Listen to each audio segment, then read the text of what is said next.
Asmat Gurubhyo Namaha, Asmat Paramagurubhyo Namaha, Asmat Sarvagurubhyo Namaha. So today we're continuing on with Hari Bhakti Vilasa. Yesterday we talked about, or last time, we talked about the remembrance of the Lord, meditation on the Lord in the morning after getting up and taking bath.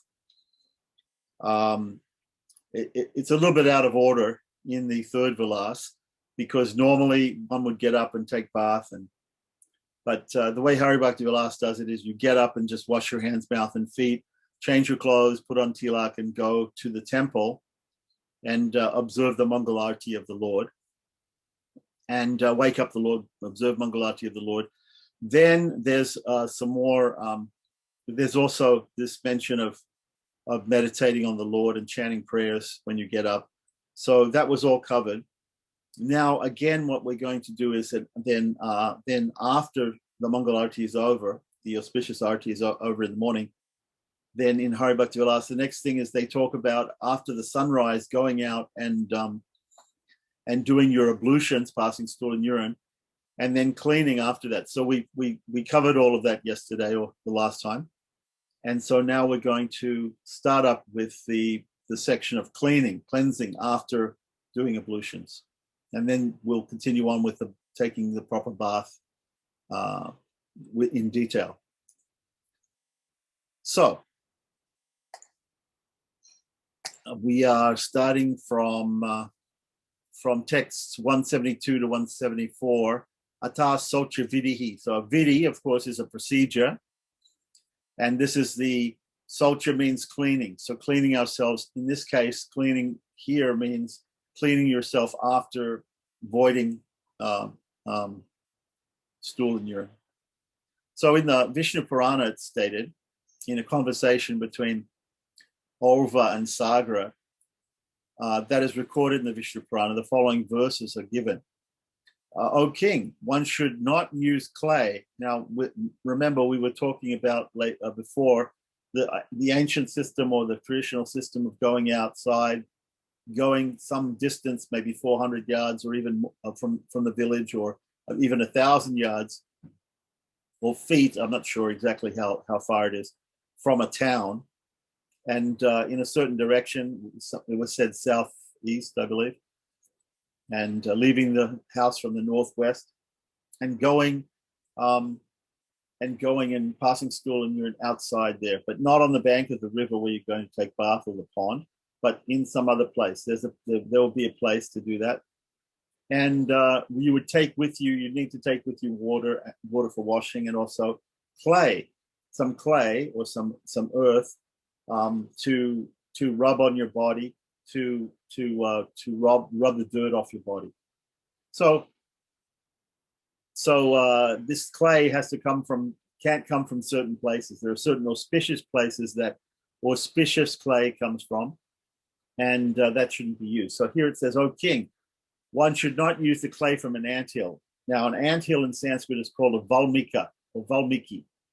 So there was a sage who wrote the Ramayana who was meditating inside an anthill. He was chanting the name of Rama, and and therefore and for other reasons also, the anthill dirt or clay is considered to be holy. So we're not supposed to use that for our ablutions. We shouldn't use clay from a mouse hole, or from the bottom of a pond, or from the walls of one's property for cleansing oneself after passing stool and urine, for the walls of one's property. So I'm not sure that there are many people who have houses that have got clay walls, but if you have a house with clay walls, you shouldn't use the clay for that purpose. So one should also not use clay that is infested with insects. So probably not a good idea to use clay that's got holes in it with insects in it. Some of those insects can also bite you and sting you. So, or which is being tilled by a plow. So once again, we saw the rule was also about passing urine and stool. You shouldn't pass that on a field that is being tilled. So in other words, there's a farmer who is plowing his field, making grooves in the field to sow seeds to grow crops. you shouldn't pass stool and urine in that place, because that, obviously the person is growing his crops and he wants to grow pure crops, so he doesn't want somebody coming and befouling his crops. So when it says here also, we shouldn't take his land either. We shouldn't go to a tilled field and take dirt from that field either. That's for agriculture. So there'll be a different place. In the Vedic civilization, there will be a different place for going and passing stool. You would pass stool in a barren area, not in a place that was being used to cultivate crops. That wouldn't be a very good idea. So, continuing on, O king, one should wash his genitals with clay once, his anus 3 times, his left hand 10 times, and both hands 7 times.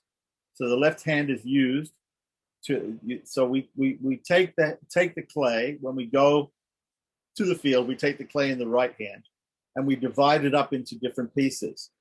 So here it's described that we have 4 things to clean. We have to clean the genitals, we have to clean the anus, we have to clean the left hand, and then we have to clean both hands. So maybe what you do is you take the clay and you divide it up into 4, and you have 4 pieces of clay. Otherwise, it says here to clean the genitals once, the anus 3 times, the left hand 10 times, and both hands 7 times, which means, right, that you have 1 plus 3 plus 10 plus 7, right, which means that we have actually 21 times we have to do cleaning. So maybe we have to take the clay and we have to divide it up into 21 pieces. So it may be that we first divide it into 4, then we divide those 4 into other things. There's some other prayogas which give exactly what to do. So I don't remember exactly what it is, but if somebody's interested, although it's not that useful today, because we hardly ever find ourselves in a situation where we have to do this. But if somebody wants to know the exact procedure, we can look it up. So suffice it to say that you have a small piece of clay for each one of these times that you clean each part of your body, right? We can also notice, the other thing that we can notice is that actually the genitals and the anus are cleaned less than the hands are. So first of all, the genitals 1 time. So sometimes people are not passing stool, but they're only passing urine. So they might only just clean with a little bit of clay. So if they're actually going to pass stool as well, normally if you pass stool, you're going to pass some urine as well. So then you have to clean the genitals once and clean the genitals once and clean the anus 3 times. Then the left hand is what you use to clean those parts of the body. So what you do is you have to then clean the left hand. When you clean the left hand, you have to use the right hand to clean the left hand. So when you use the right hand to clean the right hand also becomes a little bit contaminated. So therefore, you spend a lot of time cleaning the left hand, because the left hand is the most impure part, the most impure part of your body that you use for cleaning. So 10 times for that. So once for the genitals, 3 times for the anus, 10 times for the left hand. And then you have to, of course, clean the right hand, but you have to use the left hand and right hand together to clean both hands. So then 7 times for that. So this is a normal set number in the Shritis. You'll see, 1 time for the genitals, 3 times for the anus, 10 times for the left hand, and both hands, and 7 times, like that.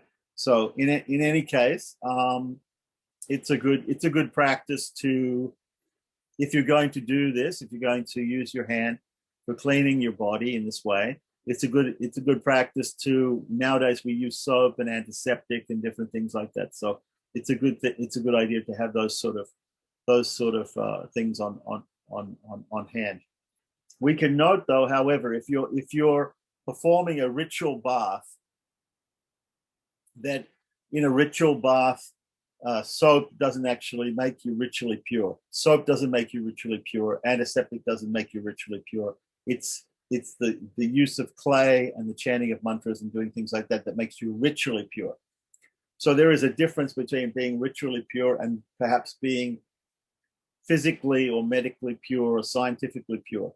So we should note that sometimes when we do some certain ceremonies, we'll perform some purificatory act, some ritualistic purificatory act that makes it ritually pure. It may not seem to other people that it makes us pure in a scientific way. That doesn't matter because we're doing it for the ritual. Okay, so anyway, that's enough about that. Continuing on, text 175 and 176 in Yama Smriti. So Yamaraj has written his own Smriti, and there are 18 Dharma Shastras or Smritis. One of them is Yama Smriti. So it's also quoted from Yama Smriti that to become purified, one should wash his feet 3 times daily with clay and wash his hands 3 times with clay after cleaning his nails. So cleaning the nails is very important. It's important also to keep the nails short. If the nails are long, then dirt tends to collect underneath the nails, and that is considered impure. The nails themselves are considered impure. They are similar to the hair. The hair and the nails are considered, because they grow out of the body, and they're considered to be impure. Now, that's why men usually shave their heads and shave their faces, their beards also. And ladies don't usually do that. They purify their hair by combing it. So combing is also considered a type of cleaning of the hair.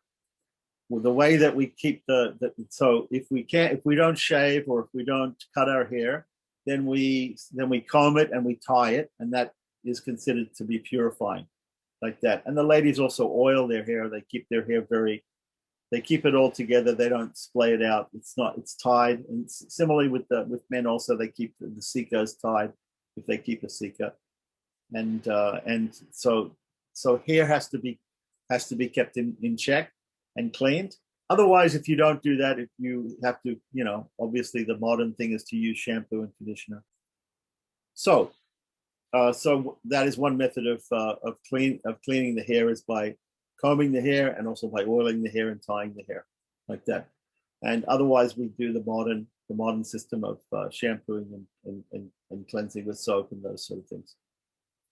So also cleaning the nails, both the fingernails and the toenails, involves first trimming them, cutting them, and keeping them short. And when you do that, it's also contaminating, right? So just like if you get a haircut, if you get a shave like that, you have to take a bath afterwards. When you cut your nails, you also have to take a bath afterwards. And here it's saying that you should wash your feet 3 times a day, and you should wash your hands 3 times with clay after cleaning your nails. So if you're just cleaning your nails, just cleaning the dirt from underneath your nails or cutting them, you have to then wash with clay 3 times. So continuing on from the to text 177 to 180 in the Kashi Khanda about Benares, in I believe it was in the Skanda Purana, I'm not sure, in some Purana, which was mentioned before. There's a conversation between Agastya Muni and Kartikeya. Kartikeya is also called Murugan or Subramanyam or Skanda. He's the Shanmukha, he's another name, one of the sons of Shiva and Parvati, like that, not Ganesh, the other son. So in that particular place, it's stated that it's recommended that one wash the genitals once, the anus 5 times. So before it was said 3 times for the anus, but here it's saying 5 times. The left hand 10 times and both hands 7 times. So the numbers are exactly the same except for the numbers for washing the anus, and that's now increased to 5 times here in this part. Then both feet once, and then again both hands 3 times with water and clay. So you would do it in this order. You would first clean the genitals, then clean the anus, then clean the left hand, then clean both hands. After cleaning both hands, then you clean the feet. Now, why would you clean the feet? Is because when voiding stool and urine, the normal situation is to squat when doing that. So sometimes there might be some dirt that attaches to the feet. So then you have to clean the feet, clean the feet. And so after cleaning your body and then cleaning your hands, then you clean your feet. And then again, after cleaning your feet with your hands become contaminated by cleaning the feet. So you then have to clean your hands again. So it's all very scientific and all very sequential, how you clean one thing and then clean the next thing. This process of cleansing should be continued until any bad odor is completely vanished. This procedure is meant for householders. Okay. So what they do a lot of times when you read the scriptures, they'll give different prescriptions for people in different stages of life, or what we call ashramas. In the Varnashrama system, there are people who are students or young people who are unmarried. These people are called brahmacharis. I guess brahmacharinis would be the female version of it. So, and then you have people who are married, they're called householders, and then you have retired people called vanaprasthas, and you have renounced people called sannyasis. So sometimes there'll be different prescriptions in these sort of issues in the Smriti Shastras for different ashramas, also for different varnas, for different castes, so different types of people, whether they're the priestly caste or the administrative class or the mercantile, the business class or the working class. So it says here, a brahmachari should double these numbers. So what are the double numbers? The double numbers would be wash your genitals twice, the anus 10 times, left hand 20 times, both hands 14 times, then the feet twice, and again, the hands 6 times. That would be twice. So that number, twice as much as for the householders, right? The vanaprasthas is supposed to be triple that. So you can triple those numbers for vanaprasthas. And for sannyasis, quadruple them, 4 times as much. Sometimes we see, it's common still in South India, that sannyasis, when they usually travel around and they don't stay too much in one place, but during the 4 months of the Chaturmasya season, when the rainy season is there, they stay in one place. So what they do is before they stay in one place for 4 months, at the beginning of that 4 months, they do a sankalpa or vow that they're going to stay in that place for 4 months. And they collect a whole lot of clay.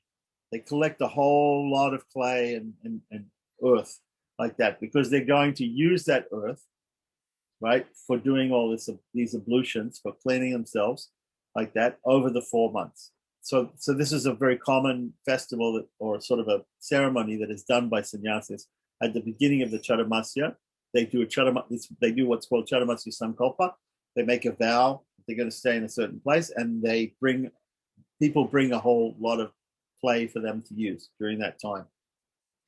So now there's also some different rules about different times of day. So it says at night, one may cleanse himself half the number of times recommended in the day. Okay? So all of these people, the brahmachari, the grihastha, the vanaprastha, the sannyasi, the student, the householder, the retired, and the renounced person, they have the different numbers that they have to use, and they can halve that if they're actually passing stool and urine at night, half the number at night, as in the day. So then when one's sick, here's another, what we call, it's another option. When one is sick, he can also cleanse himself half the number of times recommended for the day. So if you find that to be difficult because you have some physical illness, then you can also halve that number. If one is being harassed, I'm not sure exactly what that means, but if one's being harassed, he can decrease the number of times he cleanses himself. So if you're in a hurry and you have to, somebody is harassing you, or, then you can decrease the number. So ladies, right now it seems like there's also a different set of numbers for ladies. Ladies can cleanse themselves 1/4 the number of times recommended for householders. So very little.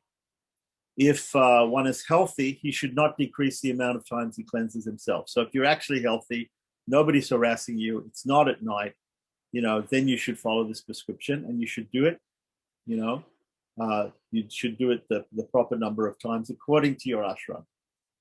Each time one cleanses himself, he should use the amount of clay equal to the size of an amalaki fruit. Okay, so basically you have this clay, and like I said, you have to divide it up into the number of times that you're going to clean each part of your body. So as I said, in the first prescription, we had 21 times. Here we have maybe 23 times. So we have to divide up into 23 little round balls, little round clay balls, that are the size of an Indian amalaki fruit. An amalaki fruit is a type of a very small berry, amala berry, very concentrated with vitamin C, which they use in Ayurveda, and it's very good for you. They make some pickles and jams out of it as well. Amalaki, it's like a gooseberry, Indian gooseberry. Okay, I'm sure people are familiar with that. If you're not, then you can look it up on the internet. So text 181, Shanka Shmital. In the Shanka Shmiti, in the Smriti by the sage Shanka, right? It's also said one should use as much clay as it takes to cover the bottom portion of the ring finger, middle finger, and index finger. So if you look at the ring finger, right, the middle finger and the index finger, so they have different sections on them, and we know this because we use those sections to count japa, right, of mantras and things sometimes in Sanjivandana and other times. And if we can cover those three sections with a little bit of clay, that's the amount of clay that you should use. Okay, so often there'll be an explanation of exactly how big a thing should be or small, and so here they've given a proof from a Shmiti Shastra. Prabhupada is explaining exactly to know how much clay you have to use. So then continuing on with text 182 from Daksha's Shmiti, Prajapati Daksha has a Shmiti, which he wrote. And for the first cleansing, one should use half of his palm full of clay for the first cleansing. And the second and third cleansings, one should use half that amount. Okay, so if you have to clean 3 times, so I think it's stated here, if you go further up, you'll see the anus has to be cleaned 3 times. So you can use less and less clay each time. So apparently you have to use half a palm full of clay. Half a palm full of clay, I'm not exactly sure, but that's your palm. Half of it is quite a large amount of clay. And then for the second and third cleanings, you can use less. So there's all these detailed information about how much clay to use. All right. So now text 83, Daksha also says, right, one should wash his genitals once with clay, his left hand 3 times, and then both hands twice. So this is sort of an abridged number of numbers when compared to the other Shmiti writers. So first thing we have to remember here is that because originally one of the Smriti writers wrote that you should clean the genitals once and then the anus 3 times, and then the left hand 10 times, and then both hands 7 times. But here it's very much reduced, and in fact they haven't even mentioned the anus, so probably this is just for passing urine, right? Just clean genitals once, the left hand 3 times, and then both hands twice. Okay, so the other thing that we can notice is that there is a difference in the rules, in the details of the rules between the different Shmiti writers. So there are different sages who have written, different rishis who have written these Shmiti Shastras, and somebody may be following one or somebody may be following another. Normally in South India, we have a big predominance, for instance, amongst Sri Vaishnavas in Tamil Nadu, following Apastamba and Bodhayana, who are great sages of the Krishna Yajurveda. So Apastamba has his Shmitis. So we have Gautama, Apastamba, Harita, there are many, many different persons who are following. So it's not that everybody is following the regulations in Manusmriti. They might be following Apastamba, they might be following Bodhayana, they might be following some other person, some other Shmiti. And there might be a slight difference in some of the rules, or sometimes there might even be a great difference in the rules. Okay? It just depends on the community of Brahmins. So again, if you're a twice born person, you're going to have a lineage coming in the family. You have certain, you come in a particular gotra, and you come in a particular, you follow a particular Veda, and you follow a particular branch of that Veda, and you follow particular Shmitis like Apastamba or Bodhayana for your rituals. So these things will all be explained in those, and they'll be there for the person who is born in those families. For people who are Sudras, for people who are not connected to any rishis in that way, then they can just follow general prescriptions, or they follow, what they've been told by their parents, which is called Shistachara. So continuing on, text 184 from Brahma Purana, there's a prescription here. One should wash the feet twice with water and clay, and then he should wash the hands to become purified while remembering Lord Hari. So that's very nice. So Gopal Bhatta, he has now he's giving at the end of this section. This is very very common in Hari Bhakti Vilasa, that he'll give certain prescriptions which will satisfy the people who are reading this, who know the Smriti Shastras, and they're a little bit towards the smarta mentality. So they want to see him put in all the things about how many times you should clean with how much clay and whatever it is, and at night, or different ashramas, whatever it is. They want to see all those rules and regulations put in there, and then they realize, oh, Gopal Bhatta knows what he's talking about. He's quoting from the Smritis. But here, he's quoting from a Purana. And it's interesting because what he says is Smritva Vishnu Sanatanam, which always remembering. And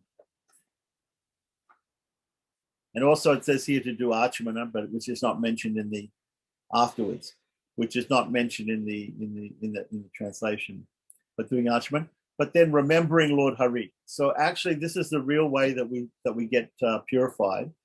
This is the most important part of getting purified, is to remember the Lord in every activity. So even here, when going to the bathroom, and after going to the bathroom, cleaning yourself, while you're cleaning yourself, you remember Lord Hari, and you become purified by remembering Lord Hari. So that's very nice. Continuing on, so it was mentioned here in the Sanskrit Achamya, right, to do Achmana. And here is going to be the Achmana Vidhi. So there are many different types of Achmana Vidhi. There are Vedic Achmanas, there are Tantric Achmanas, there are Puranic Achmanas, there are Pancharatric Achmanas, there's different types. So here it's going to be explained the type of Achmana, Vaishnava Achmana, which Gopal Bhatta recommends that Gaudiya Vaishnavas perform. So Ata Achmana Vidhi, the procedure for Achmana. So in the Vishnu Purana, also in that same conversation between Orva and Sagara, it's stated, one should perform Achmana with clear, pure water. So the water should be clean and clear and pure, which is devoid of any odor, doesn't smell, has no foam and no bubbles in it. Okay, so one should wash his feet carefully with clay and water. So this is also very common in different prayogas. When you read, it'll say Deshakalo Sankirtya, and it'll say, so you it'll also say Pada Prakshala, your wash the feet. So actually, Achmana, the very first thing that you have to do if you really want to do Achmana according to the proper texts, according to the thing, you have to first wash your feet. Without washing your feet, you can't proceed to Achmana, to do proper Achmana. So what he says here is one should wash the feet carefully with clay and water. So you have to wash the feet first. After washing the feet with clay, one should wash them with plain water 3 times. So you wash them and rub them with the clay, and then you rinse with 3 three times with water. So that's the first thing of how to perform Achmana. So text 187. Then it says afterwards, thereafter, meaning after performing Achmana, first washing the feet, then performing Achmana, means sipping water, and then after that, right, thereafter, one should touch the clay to one's eyes, nose, head, and then sprinkle on one's hands, navel, and chest. I'm not really sure whether it actually means that to touch the clay, or whether it means just to touch with water. Maybe we could look in. I'll look in some other time. I'll look in the commentary. But this not exactly sure what's going on in this sloka. Anyway, continuing on, text 188, 190. That is what Daksha has said. So we're talking about what Daksha has said about Achmana. And it says here, after washing one's hands and feet, one should perform Achmana 3 times. So that means sipping water from the palm of the right hand from the Brahmatirtha, right, which is at the root of the thumb, sipping water from the right hand 3 times. And there will be mantras to chant at the time of doing this. Before sipping the water is purified by placing it in the warm part, the Agnitirtha of the right hand, and by chanting the holy name of the Lord in particular mantras, Om Keshavana Maha, whatever it is, and sipping.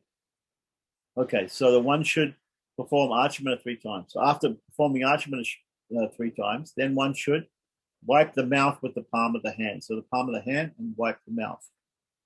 Because after sipping water, there may be some drops of water on the mouth and you have to wipe the mouth.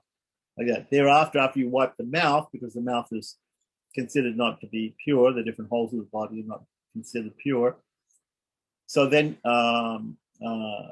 it says one with the palm of the hand. Thereafter, one should touch the mouth with 3 fingers. One's nose with 2 fingers, the thumb and the index, it says here. The eyes with 2 fingers, the little finger and the ring finger. So first the thumb and the index, then the little finger and the ring finger, the little finger and the ring finger. These 2, right? One's chest with the palm of the hand, right? The head with all the fingers and the arms with the tips of the fingers. Like that or like that. So these are different things to be done. It's called Angasparsha, or touching in different limbs, and also chanting names of the Lord in different mantras, which is the second part of Achmana. So Achmana basically is the washing the feet and sipping, the water part, and then the second part is the touching different parts of the body. So continuing on, text 191 and 193, it'll explain it in more detail as we go along. Again, in the Kashi Kanda, talking about Benares of that Purana, probably I think it was Skanda Purana. One should sit down firmly in a purified place that is devoid of the husk of rice husks, which is sometimes called paddy in India, which when they thresh the rice, when they harvest the rice, you get the rice and it's covered with a coating, and you have to thresh the rice and take that coating off. So that's a husk. So they keep that husk and they use it. It's very useful in fire ceremonies or in the fire sacrifices, or in even just in the cooking. If you're cooking on a wooden fire. So rice, you should sit down in a purified place, probably on an asana, a particular type of seat, which is devoid of the husk of rice, devoid of ashes, devoid of bones. Those things are not considered to be pure unless they're ashes of a sacrificial fire. In any case, you want those things not to be there. And you should be facing east or north. So east, of course, is the best direction or most auspicious direction to face, because the sun comes up in the east and Surya Narayana is there in the sun. So the north is the second best direction to face. So there are some times when we can't face east, then we'll face north. He should perform Achmana. So here it's saying they should do Achmana sitting down. There's another option, and that is you can do Achmana squatting in what's called Kukudasana. So Kukudasana is a type of pose, just like in yoga, in Hatha yoga, they have these different poses that are called asanas. So normally we sit and we sit in either Padmasana, which means full lotus, or we sit in Swastikasana, which is a half lotus type of asana, or we sit, we can squat, we can just squat, and when we squat, that's called Kukudasana. Kukuda means a chicken, or it means a crow, not a crow, a chicken or a cock, the chicken, the male chicken, the cock that crows in the morning. So the reason for this is the noise that the crow makes to wake you up in the morning in Sanskrit is kukuta ratao. So it's an onomatopoeic word. It's a word that's the word itself sounds like the sound that the crow makes, that the cock makes at dawn. So when the sun is coming up, the male chickens get up and they say this kukuta ratao. In English we have an onomatopoeic word for it too. We say cock-a-doodle-doo. The chicken says cock-a-doodle-doo. The crow, the cock says cock-a-doodle-doo. So in Sanskrit, it's kukuta ratao. So kukuta means a rooster. It means a male chicken, a rooster, a cock. So that rooster asana is what we want to do. That's the option. Instead of sitting, you can also do Achmana squatting like a rooster.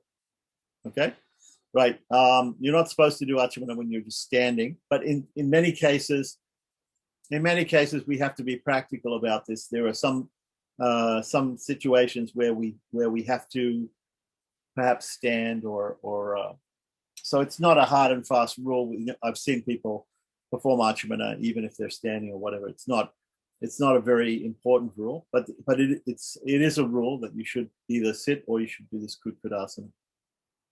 Okay. So he should perform Achmana with sanctified water that's odorless and devoid of foam, sitting facing east or north. And even if you're squatting like a rooster, you have to face east or north. The Brahmanas should perform Achmana with water that has been purified by means of the Brahmatirtha yoga. Brahmatirtha yoga, so when it's connected to the Brahmatirtha, so it has to flow out from the middle of the palm, from the root of the thumb, the area where the root of the thumb, it has to come out that place. Kshatriyas by touching water to their throat, Vaishyas by touching water to their palate, and women and Sudras by simply touching water to the mouth. Okay, so this is actually what it actually means is, it's saying here that a Brahmin needs to actually sip the water, and the water has to actually go inside him and has to reach up to the heart. That's what it says in Shastra. For a Kshatriya, it has to just reach the throat. For a Vaishya, it has to reach the mouth, the palate. And for women and Sudras who are doing Achmana, it just has to touch their lips. That's all. And they become purified. So continuing on from Yajnavalkya Smriti, the sage Yajnavalkya has said, Brahmanas should perform Achmana with water left over from, should not perform Achmana with water left over from washing the feet. So sometimes when you go to a Brahmin's house, or you go to somebody's house and they say, wash your feet outside, what they mean is you should wash your feet, then you should wash your hands, and you should do Achmana before you come in. So you take your shoes off, discard your sandals to the side, and then you take a small container of water and you pour it on your feet. You pour it on the front of your feet, you turn around and you put it behind you and pour it on the back of your feet. You've washed your feet like that. Normally, there is actually a rule that you shouldn't use one foot to wash the other foot. So sometimes you see many people, what they do is they put some water on their both feet and then they scrub one foot with the other foot. They put one foot on top of the other and start scrubbing the dirt off their feet like that, and then pour some more water on. But actually, there is a rule in Shastra, you're not supposed to do that. So apparently you're supposed to do it with your hands. So you can pour the water with your right hand. With your left hand, you can wash your feet, and then get that off. Then you have to wash your left hand. You have to purify your left hand after that, because it's touched the feet. After that's finished, now, so the idea is you should not then perform Achamana with, if you've got water still in that little container that you're pouring the water from, right? You cannot then immediately do Achamana. So what they do because of this rule is you finish pouring the water on your feet and you have a little bit of water left over. In fact, somebody might even come out of the house and give you a small tumbler or a small container of water to wash your feet and do Achamana with. So you have to wash your feet. After you wash your feet, you've got some water still in there after washing your feet and washing your hand. Then you have to take it and you have to pour a little bit out. Just pour a little bit out. And then after washing your feet, if you pour a little bit more out, then you're not immediately using it for Achamana, but you're using it for Achamana after you've poured some more out after washing your feet. So that's the rule. And so then you have to take it with your left hand, pour it in your right hand, and do Achamana, and then you can put it down, and then you can enter the house. So that's the system. So Sage Bodhayana has said that if one has to perform Achamana with water, he should first pour some of it onto the ground and then perform Achamana. So there you go. So that's the pramana. There's Bodhayana, and this has been described in Yajnavalkya Smriti. Bodhayana, who is a great sage of the Krishna Yajurveda, he says, after washing your feet with the water, pour a little bit out on the ground, and then you can do Achamana. But you can't immediately after washing your feet do Achamana because that water is considered to be somehow contaminated because you used it, even though you didn't touch it. You're not supposed to use that immediately for Achamana. So that's the rule. Okay. Continuing on with number 100, sloka 195. In the Bharadwaja Smriti, so there's a sage Bharadwaja who wrote a Smriti, and these are all different Smriti Shastras. Like I said, there's so many of them. One should perform Achamana with his right hand without using the finger and the thumb, the little finger and the thumb, right? So what it means is that we should hold, when we do Achamana, right? We don't hold our thumb or our little finger. We're not doing Achamana like this with all our fingers touching together. The thumb is out and the little finger is also out. And then what we do is we incline the three fingers, right, at an angle, and that makes a very nice little place there where we can put water. So we hold it like this. There's another way that people do it too, is what they do is they take the thumb, they take the index finger and they roll it down and put it at the base of the thumb and cover the thumb, cover the index finger with the thumb, and then hold the rest of the fingers like this. This is called Gokarna Mudra. This is your first mudra in Haribhakti Vilasa. It's not mentioned though. But Gokarna Mudra is a cow's ear. It looks like a cow's ear, right? So if we do like this, we make a very big place to hold water. Now, there's a little bit of controversy about this because when you do Achamana, you're actually only supposed to take as much water as can cover a mung dal or a gram, or maybe a tur dal or urd dal, a very small dal. There's the amount of a drop of water that will cover that dal is the only amount of water that you're actually supposed to take. So why would you use this Gokarna Mudra unless you're trying to keep a lot of liquid in your hand? So you can therefore, in Haribhakti Vilasa, it's described to do it this way, right? With the fingers, the thumb and the finger out, and the three fingers in middle fingers inclined a little bit like that. So this is, then you drop the water in there and then take the water. Okay, so there is a rule. There is a pramanam in Shastra that says that if you take more water in Achamana than can cover that dal, then it's considered that you're drinking liquor. It's the same sin as if you drank liquor, if you drank intoxication. So this is because they really want you to be careful about exactly how much water you're taking in Achamana. Now, there is another interpretation of that rule, which the Sri Vaishnavas use, which says it doesn't actually mean that you have to take a small amount, but you can actually take a big amount, quite a big amount, And this is the interpretation which Sri Vaishnavas use. But most people, most other Brahmins, they accept this rule that you can't use a lot of water. You can only use a little bit of water.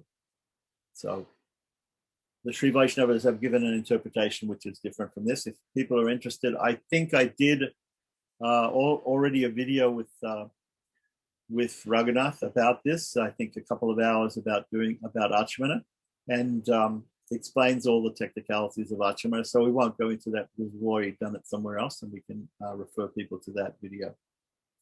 So one should not perform Achmana. So we've got this mudra, right, for doing Achmana. Well, one should not perform Achmana with water that has been touched by one's nails. So sometimes we'll see that people have touched the water with their nails, and the nails, as we said, were contaminated or dirty. So we should try not to touch any water with our nails. Otherwise, you should discard that water and get some more water for performing Achmana. Now, one reason why somebody might say this is because when we do Achmana, we might invoke the holy rivers to come into the Panchapatra. Panchapatra is a tumbler or a container, and usually with a spoon called an udarani, which is used for Achmana or for purifying things with water. So sometimes when we fill up one of these with ordinary water, we want to invoke holy rivers, the 7 holy rivers of India, to come and be present and purify that water. So there's a specific prayer, and it will probably be mentioned here: Gange Chayamuni Chaiva Godavari Saraswati, Narmade Sindhu Kaveri, Jalismin Sanidham Kuru. Please be present, all of you different rivers, Ganga, Yamuna, Godavari, Kaveri, be Narmada, be present in this water. And it's a meditation that you meditate upon the holy rivers in the form of goddesses entering the water, purifying the water. So when you do that, some people, they stir the water, the top of the water, with a mudra called Ankusha Mudra. So Ankusha Mudra, the word Ankusha means a goad. It means a stick with a metal point on the end of it, and also a curved metal part, which is used to control elephants. So an elephant trainer uses this particular type of thing called an Ankusha, which is called a goad in English, to control elephants. So it looks like one thing is pointing up and one thing is bent. So when we make that mudra, the middle finger is kept straight, and the ring finger is kept at a 90-degree angle, right? So the ring finger is up and the index finger is bent. This is of the right hand. The other 3 fingers can be held together with the thumb. So then we place the pad of the tip of the middle finger on the water and stir clockwise, but we shouldn't touch the nail to the water. And then we say Om Gange Chayamuni Chaiva Godavari Saraswati, Narmade Sindhu Kaveri, Jalismin Sanidham Kuru. Meditate on the goddesses of these rivers entering the water and purifying the water. This is a system. Okay, I'm not sure if it's exactly going to be explained here, but this is one system. Now, in Hinduism and Vaishnavism, there are many, many rituals which have to do with water, especially in Agama Vaishnavism, even Agama Shaivism or Agama Shaktism. In Agama Shastras, a lot of water is used for purification, and the idea is to purify water by the use of mantra. So when we do a lot of mantras, a great amount of mantras, and we do a very elaborate ceremony to purify water, that is called Udaka Shanti. Shanti means pacification, and Udaka means water. So purifying or pacifying water, that is called Udaka Shanti. That's a very complex one. A less complex one than that is called Punyahavachanam. And normally Punyahavachanam is done before different samskars. There's Vedic Punyahavachanam and Agamic Punyahavachanam. Agamic Punyahavachanam is done in the case of worship of God, of Lord Vishnu, specifically the Pancharatric Agamic Punyahavachanam. And when we do Vedic samskars, we do the Vedic Punyahavachanam. Okay, so there's 2 different types. like that, of Punyavachanam. That is less complicated than Udika Shanti.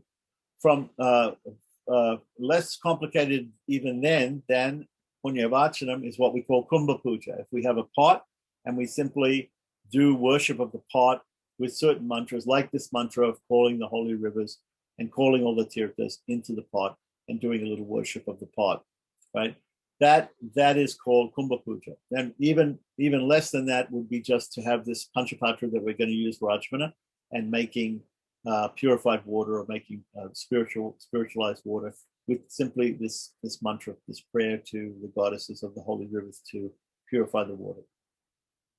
So, okay, so that's about preparing the water, right? But the reason we got onto that was because there's a rule here that you shouldn't touch it with your nails, and you might touch it with your nails. You have to be careful if you're performing this avahanam or the invocation of the different holy rivers into the pot, into the water in the pond or the Panchapatra, right? By the use of this particular mudra called Ankusha mudra, where you might actually, if you put your finger too far into the pot, you're going to touch it with your nails. Then you have to discard the water. That's the point. So continuing on in text 196 to 198, from the Vyasa Gita, which is a section, obviously the song of Vyasa, coming from the Kurma Purana, it is mentioned before having his meal, right? So before eating, a Brahmana should perform Achamana, right? So in fact, there's a whole system that Brahmanas and even all twice-born people, at least all the twice-born males, they learn this system of Brahma Bhojana, of how to eat a meal. Right before we eat the meal, there's certain etiquettes to be gone through, and we do parisechana and we pour water around the leaf that we're going to eat the meal off, or the plate, and then there's we sprinkle the food with water with mantras, and we sip water with mantras, and then at the end of the meal we sip water with mantras. This is a whole complex procedure which people still follow in South India, but not so much in North India. But in any case, before eating, one should perform Achmana. Right. So now he's going to give some other times when one should perform Achmana. So after waking up in the morning, one should perform Achmana. Now, this is interesting because when you wake up in the morning, people don't usually sleep with an Achmana, a Panchapatra and a spoon or udarani with water next to their bed. And we don't usually do Achmana with water in bed. Okay? So then what does it mean here to do Achmana when you wake up in the morning? Well, there's different types of Achmana, as I said. So there's another thing called Srotra Achmana. Srotra means the ear. So as we discussed before, when the Brahmin is, when the twice-born person who's wearing a sacred thread, when he passes stool or urine, he has to keep the sacred thread clean or ritually pure by wrapping it around or hanging it on the right ear. And the right ear is considered to be holy because it contains the Ganga or something like that. Also, this is the ear when you're going to hear from the guru is going to give the spiritual mantras during initiation into the right ear. So the right ear is considered pure. So this tying of the wrapping of the thread on the right ear is to keep the thread pure. So how do we actually, in a contaminated state, we're in a contaminated state when we wake up. So how do we then do Achmana in this way? So there's a thing that the right ear is considered pure. So if we simply touch the right ear, by touching the right ear, right, it is considered to be a type of Achmana. So normally what people do is they touch the nose, which is also, the nose is also a seat of Agni. Just like we said, the Agni is there in the middle of the palm, Agni Tirtha. Why is that? Well, if we feel the hand, the warmest part of your hand, where the most blood is flowing through, is the palm. This is the warmest part because there's more blood flowing through here than the other parts. So this is called the Agni Tirtha because it's warmer, and heat is also purifying, right? So the same thing with your face. The warmest part of your face is your nose, because air is going in and out like that. So it's a warm place, and therefore Agni is also situated in that warm place, and therefore Agni can purify things. So in South India, the system of Srotrachmana is touching the nose and then touching the right ear. Touch the nose, touch the right ear. And some people usually do it the same way that they do water achmana. They do it 3 times. So you touch the nose, touch the right ear, touch the nose, touch the right ear, touch the nose, touch the right ear. If you don't do that, also, there's a system after you do pranayama and you're touching the nose, right, to purify your hand after you touch the nose, because again, it's a bodily hole, which is considered not too pure, right? But it's also a seed of Agni, which means it is purifying in a sense. So you touch the nose, afterwards touch the right ear, and that purifies the hand. So after doing pranayama also, you have to touch the right ear. Another thing with the right ear is that we sometimes wear kushagrass rings. The ring made of kushagrass tied in a special knot called a Brahma Granthi, a spiritual knot, is worn on the ring finger of the right hand many times. And it can be worn on the ring finger of the left hand also, but normally just the right hand. So at certain times when we touch the mouth or touch the nose to do pranayama or do different things, we have to actually take the ring off, because we don't want to contaminate the ring when we touch some place on the body which is considered not so pure. So we take the ring off. When we take the ring off, in order to keep it pure, we place it on top of the right ear. It's placed on top of the right ear then keeps it pure. So not only does the right ear keep the thread pure when we pass stool and urine, but it also also maybe when we're having sex or whatever it is, if there's some impure activity we're doing, the thread has to be put around the right ear. Otherwise we put the ring on the right ear like that. In fact, when passing stool and urine, people will take off special rings that they have. If you have a Navagraha ring, or you have, I'm not sure if people will take the Navagraha ring off, because sometimes people want to keep that on all the time. But if you have if you have not just a kushagrass ring, but a silver or a gold Brahma Pavitra ring, purification ring, you take that off and you attach it to the Brahman thread and put it inside your ear, and then wrap the thread around your ear. Okay, so that's how. Then, of course, you put a turban on your head, and then you can go and pass stool and urine. Okay, so that keeps everything from being contaminated. Okay, so that's a little bit about the right ear and the purity of the right ear. Why are we saying that is because it says here, after waking up in the morning, you're supposed to do achmana. When you're in bed, there is no achmana cup, there is no panchapatra with water to do that. So what you do is, before chanting any prayers in bed, one performs this shrotra achmana before getting up. And that is the type of achmana that you do after waking up in the morning, right? Otherwise, we normally perform achmana with water. But when we're in a situation where we don't have water for some reason, like we're in bed in the morning, we could do shrotra achmana. Okay. So before eating a meal, after waking up in the morning, after bathing. So after bathing, we saw that before putting on clothes, then we do achmana, or even after putting on tila, achmana, right? So it says here, after traveling, do achmana. So somebody may come to your house, they've just traveled there, you offer them some water so they can do achmana.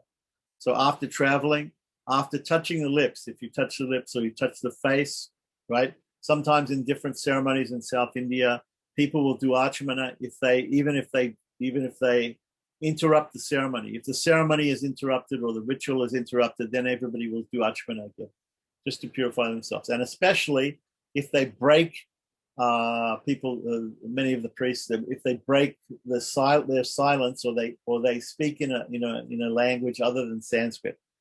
So they're chanting different mantras, and the mantras are pure. They're in Sanskrit, and it's a pure language, and they're using that language. So if somebody comes and says something to them in another language, and they have to talk to that person in another language, then after that, before they again start to chant mantras in Sanskrit, pure mantras, they'll do achmana. And now we're going to talk about it in a minute, but normally when we start a ritual, Achmana is performed twice. And then at other times, if we have to do Achmana, if we touch the face or if we do something, if we cough, if we sneeze, then we just have to do it once. Right. So again, we're talking about performing Achmana before eating a meal, in the morning after waking up, after bathing, after traveling, after touching the lips, because again, that contaminates our hand or contaminates our body, after putting on clothes, after passing stool or urine, after discharging semen, meaning after having sex, after speaking a lie. Well, yeah, it's a good idea not to speak lies. Okay. But in case you're speaking a lie, then you have to do, I guess, if you knew somebody was very orthodox and you saw him performing Achmana, you might think, well, he told a lie before. So it's interesting. After spitting, before commencing his studies. So whenever we have a class or we have a spiritual discussion, then we should say Achmana before. After coughing, it's not mentioned here, but coughing and sneezing, same thing. Touching the face. After walking in a courtyard, I'm not exactly sure what that means. After walking in a courtyard, I don't know why you would be contaminated, but perhaps a courtyard where they're keeping animals or whatever it is, walking outside in the dirt, then you should perform Achmana. Or being in a crematorium. Yes, definitely you should perform Achmana after being in a crematorium. You're going to need to take bath after you're in a crematorium, normally. As well as both in the morning and the evening, he should perform Achmana. The morning and the evening refers to the times when Sandhya Vandana is done. So obviously there's going to be Achmana as one of the parts of Sandhya Vandana. It's a preliminary to pretty much any ritual, Achmana.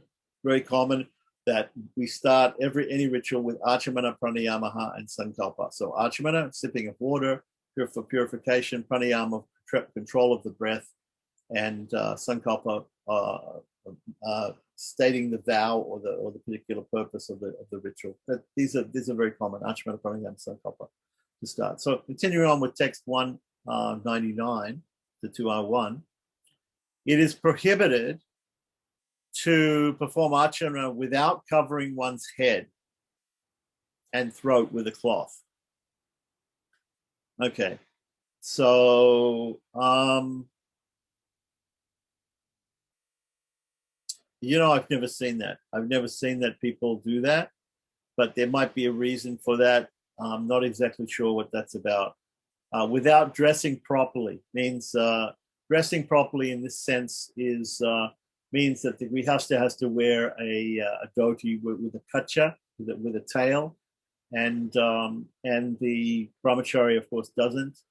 The sannyasi of course doesn't. So there's different dress forms for different ashramas and different even probably for different varnas, different classes of people. But we would have to look in the Dharma Shastras. Like I said, the Dharma Shastras, the Shmriti Shastras, give a lot of these small rules or minute rules that are not always followed completely by everybody, or even in this day and age by anybody. So without tying one's shika. So we mentioned, of course, that the hair has to be tied, it has to be kept together. So if one is keeping a shika, shaving the head and the face and keeping a shika, then which is a top knot or a tuft, then of hair, then that has to be tied up. Without washing one's feet with water and clay. See, now this is therefore there's the rule. There it is, right? So actually, if you really want to perform Achmana, you have to wash your feet first. Intelligent person, and it's mentioned normally. You'll see in in Sanskrit procedures, prayogas, you'll see it mentioned that you should pada prakshalo, pada prakshalo. You have to wash the feet. It'll be mentioned right there before, and then it'll say achamya, desha kalo sankirtya. Mention the time and the place of the sankalpa. Intelligent person should not perform Achmana while wearing leather shoes. Well, probably you shouldn't perform Achmana with wearing any type of shoe. but here it said leather shoes, because probably in those days most shoes were made of leather. Nowadays, of course, we can get shoes that are not made of leather, but even then, you shouldn't probably be wearing shoes when you're performing Achmana. You take your shoes off, wash your feet, so do Achmana. If you can't wash your feet, at least take your shoes off, then do Achmana. While standing in water. So this is interesting because when we go to perform Sandhya Vandana, sometimes we perform it in the house, and sometimes we perform Sandhya Vandana outside of the house, and we might go to a river or a tank or a pond, and we might enter the water, and we might do some activities in the water of Sandhya Vandana, because the first part, Sandhya Vandana, or it's the daily prayers of twice-born Vaishnavas and Brahmins, is performed in two parts, right? It's performed 3 times a day, morning, noon, and dusk, but it's performed in 2 parts called the Jalabhaga and the Japabhaga. So the first part, the first part is called the Jalabhaga, which has to do with oblations of water and using water, and the second part has to do with doing the japa of Gayatri japa, like that. So in the first part, of course, the arghya will be offered to the sun, Surya arghya, and other uses of water for sprinkling and purification. So you have to be in the water of the pond, or in the water of the river at that time to do that. But it's saying here that you should not perform Achmana, right, while standing in the water. So there are some other rules about this which may contradict this or may change this idea. But normally we shouldn't be standing in water when we're doing Achmana. And then it says also while wearing a turban. Okay, so that's interesting because in the very same thing here, it says you have to. You're supposed to not say it's prohibited to perform Achmana without covering your head and throat with a cloth. But however, it also says you shouldn't be wearing a turban. So that seems contradictory to me. Either you should be wearing some covering of cloth, or you shouldn't be wearing some covering of cloth for your head. It's very strange. So we would have to make some more research into that, see exactly what the distinction is between wearing a turban and covering your head and throat with cloth. With one hand, one should not perform Achmana with rainwater, right? Rainwater is actually not considered to be pure. The water which is kept in the earth is considered pure because the earth is a consort of the Supreme Lord. Bhumi Devi is a consort of Lord Vishnu. And so she keeps the water pure, and the water from the holy rivers is, of course, pure. A holy river, more or less, is any river which directly flows into an ocean. So these are called Mahanadis in India. So all of the great spiritual holy rivers, they all flow into an ocean. So even in other countries, we can consider those to be more holy. They're holy because they go into the ocean. Okay, so for instance, the Mekong, or this is also be considered the Nile. These are major rivers. So those major rivers, they're considered to be holy rivers. Okay, so that's nice because we did this Mahanadi Snana before installing our Radha Madan Mohan. Nice. We bathed deities in Danube. Oh, nice. Okay. I hope you found a nice sort of clear stretch of the Danube. I'm not sure if all of the stretches. I've done the river cruise on the Danube, and some of it didn't look too clean. But I'm sure you found a clear. You know, the real point is if you have a very big stream or a big river, then the sun and the wind and the river, actually movement of the river, because the river water isn't stagnant, it just doesn't sit there, right? It moves very quickly because it's a lot of water. So therefore it purifies itself. So that's scientifically, that's why those rivers are considered more pure than the other rivers, because the other river might just be a little creek, or it might be a stagnant pond. These types of water are not considered pure. So I remember also when we went up into the forest to get some water near the farm in Germany, and we also I believe in Zurich, when we did a puja in Zurich, we went to some place where there was a stream, a pure stream. So there are places even in the West where you can find uncontaminated streams, and and good sources of flowing water. So flowing water, which is flowing on the earth, that is considered pure. So here it's mentioned rainwater. So rainwater just comes out of the sky. So it doesn't actually become pure unless it touches the ground. So sometimes we catch the water on the roof of the house, and it flows into a gutter and flows into a tank. So again, water that's in a tank or rainwater directly is not considered to be pure. So some people might consider rainwater pure, that you talk to, but in the Vedic civilization, they don't consider it to be pure until it comes to the earth, and it's purified in that way. So but in the case of Divya Snana, if it comes in touch with the sun, then it's considered pure, I think, isn't it? That might be, yeah, that might be different. But yeah, he's just talking about normal rainwater here. But of course, we know, we mentioned that there were different types. We mentioned about the different types of bath, and one of them is the Divya Snanam. So thank you for mentioning that again. The Divya Snanam, again, the divine bath, is when the sun is shining, and we get it in Hawaii all the time. It's very common in Hawaii. We walk outside. It's nice and warm, and there's a light rain coming. It's not a heavy rain even. It's just a light rain, and the sun is shining, and it's a beautiful day. And there'll be one, or there may be even two, or I've seen even triple rainbows in Hawaii, which I've never seen anywhere else. So we have Divya Snanam all the time here, and it is considered to be a very purifying bath. So I would be surprised if this rule is not an exception to this rule. That would be probably an exception to this rule. So, but I don't know if anybody's going to go out and specifically catch the water for doing Achamana, because normally we just turn the tap on and we get water for Achamana. But again, in the ancient system, we have to get water from a pure source, and so that sounds like a pure source with the rain and the wind and the sun purifying as it comes down, especially the sun, Surya Narayana. So that sounds like a pure source of water to me. So we can analyze water in this way. Has it been purified by the sun? If so, then maybe we can use it. Otherwise, the normal situation would be to pull water from a well, which is kept in the earth, or to take it from a holy tank or a holy stream or a holy river, like that. That would be the best source for water for doing Achamana. Okay, so we should not perform Achamana with rainwater. We should not perform Achamana with a contaminated hand. So obviously, we mentioned here after passing stool and urine, we're washing the left hand, of course, because we use that to clean. And we also have to wash the right hand because we use the right hand to help clean the left hand. So both hands have to be cleaned, right? After doing different things.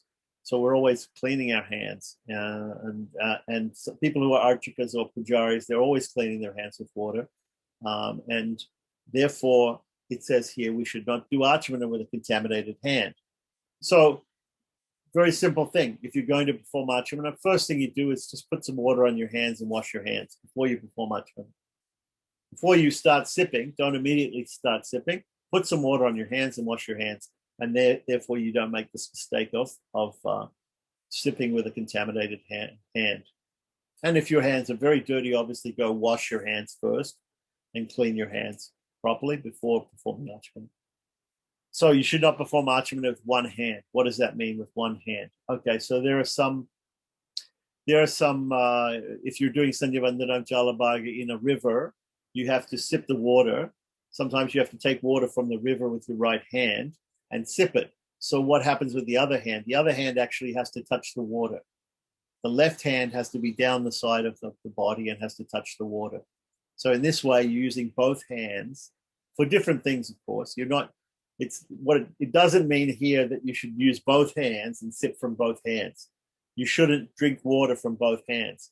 If anybody's ever been to India, sometimes like in Vrindavan, they have these little holes in the wall where they have these ladies who are often they're widows who live in Vrindavan, and they have a spouted water pot with water in it, which they offer to people who are walking around who need water. So it's like a public drinking fountain. and the lady will pour the water. They'll pour a stream of water, and you should take the stream of water in your right hand and sip it. But if you put both hands out like that, they won't. They'll stop. They'll stop pouring it because they don't. You shouldn't sip from both hands. So sometimes you see this, that people, you'll see in films and you'll see in the West that people are very thirsty in a desert or something. They come to a water hole and they immediately go and they take both hands and they cup their hands with water and they drink the water from cupped hands. But this is not correct because we shouldn't drink water using the left hand.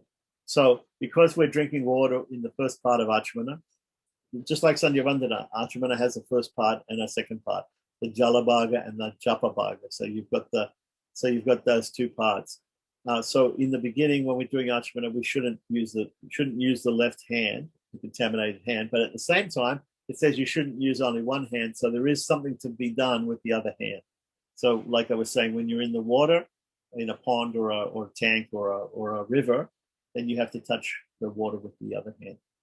So without wearing a sacred thread, well, this will normally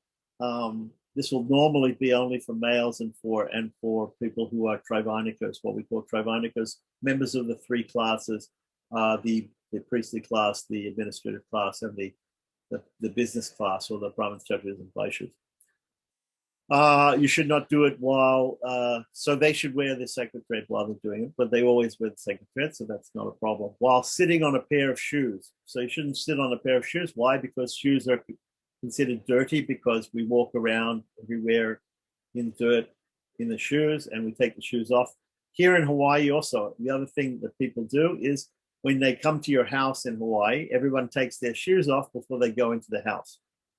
Right? It's not like in Europe or in other parts of the West where people walk into the house wearing the shoes.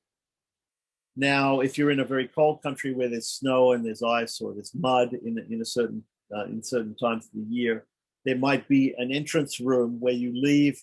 You might have boots and things that you're wearing that get covered with mud, and you might leave those things in an entrance room. But anyway, you do walk into the building, into that entrance room, and you leave your boots, right, which are covered with mud.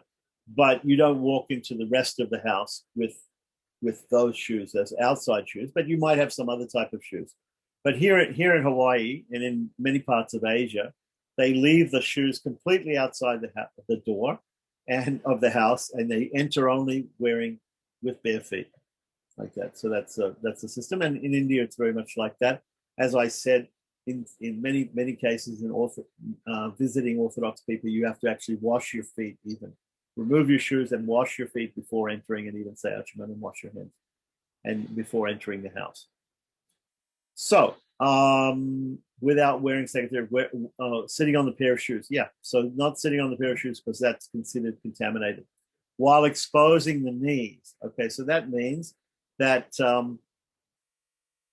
when we're sitting or when we're squatting, we're wearing cloth, we're wearing a dhoti, or we're wearing a vesti, which is like a lungi, right, or dhoti, depending on what ashram we're in. We're properly dressed, right? Or even a lady who's sitting and doing achmana, or she's wearing a sari.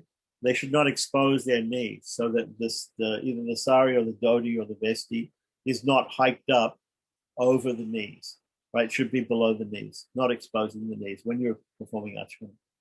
So now he's going to explain a little bit more about Vaishnava achmana. So now those rules were all about general achmana, and now specifically text 202 and 204, the process of Vaishnava achmana, Atha Vaishnava achmana. So it describes, while performing achmana 3 times or sipping 3 times, this is the Jalabhaga of the achmana, a Vaishnava should remember Keshava, Narayana, and Madhava.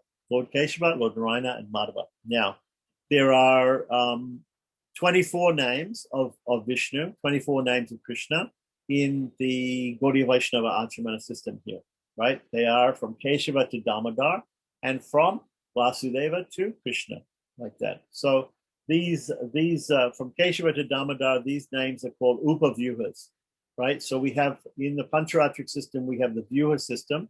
Vasudeva, Sankarshana, Pradyumna, and Aniruddha are the Vyuhas, are the expansions of God that are mentioned in the Pancharatra. And from each of those comes three others. So there are these four expansions: Vasudeva, Sankarshana, Pradyumna, Aniruddha. From Vasudeva comes Keshava, Narayana, Madhava. From Sankarshana comes Govinda, Vishnu, and Madhusudana. From Pradyumna comes Trivikrama, Vamana, and Sridhara. From the last one, from Aniruddha, comes Rishikesha, Padmanabha, and Damodara. Right? So you have vyuhas, which are forms of the Lord, primary forms. The primary forms are Vasudeva, Sankarshana, Pradyumna, Aniruddha. And the secondary forms are Keshava, Narayana, Madhava, Govinda, Vishnu, Madhusudana, Trivikrama, Vamana, Sridhara, Rishikesha, Padmanabha, and Damodara. Okay?